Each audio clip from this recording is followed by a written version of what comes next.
Hello, welcome to ADHD video number 4. In this video, I will be describing the benefits of and reasons for adding breaks into the lesson and giving out a lesson plan beforehand.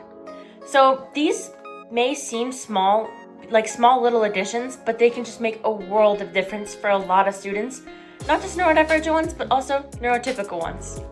So first off, including breaks.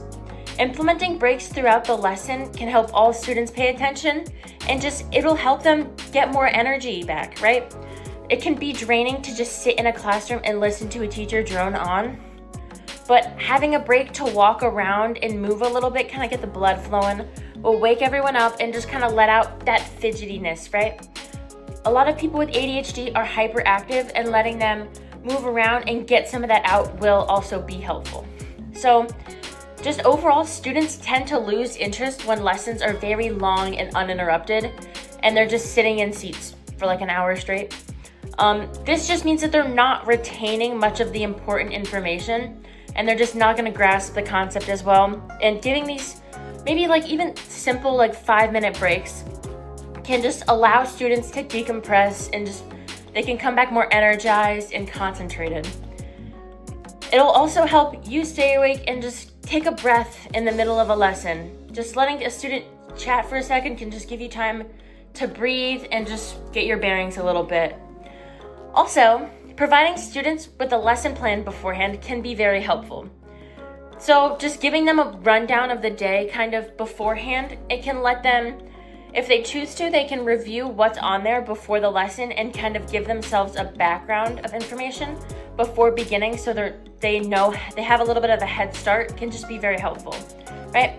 Being able to look at a lesson plan throughout the lesson can let them know what's coming and what has happened already, kind of just remind them where they are in the lesson, about how much time is left. Sometimes when you're in a classroom, it kind of feels like time is extending, right? It feels like you're in there for hours when you've only been in there for 10 minutes. So giving out a lesson plan can just help them kind of focus on what they've done and what's coming up, right? It can just provide them with the sense of comfort, and just being able to keep track of what is happening when can just let them know kind of where they're at in the lesson and in their day. So it'll just encourage, also it can encourage them to keep the lesson moving. If they know what's coming up, if they have something that they want to get to, they can encourage the lesson to keep moving and maybe participate more. If they've already had the rundown of what's going on, they can help participate. Also, they can help review it after.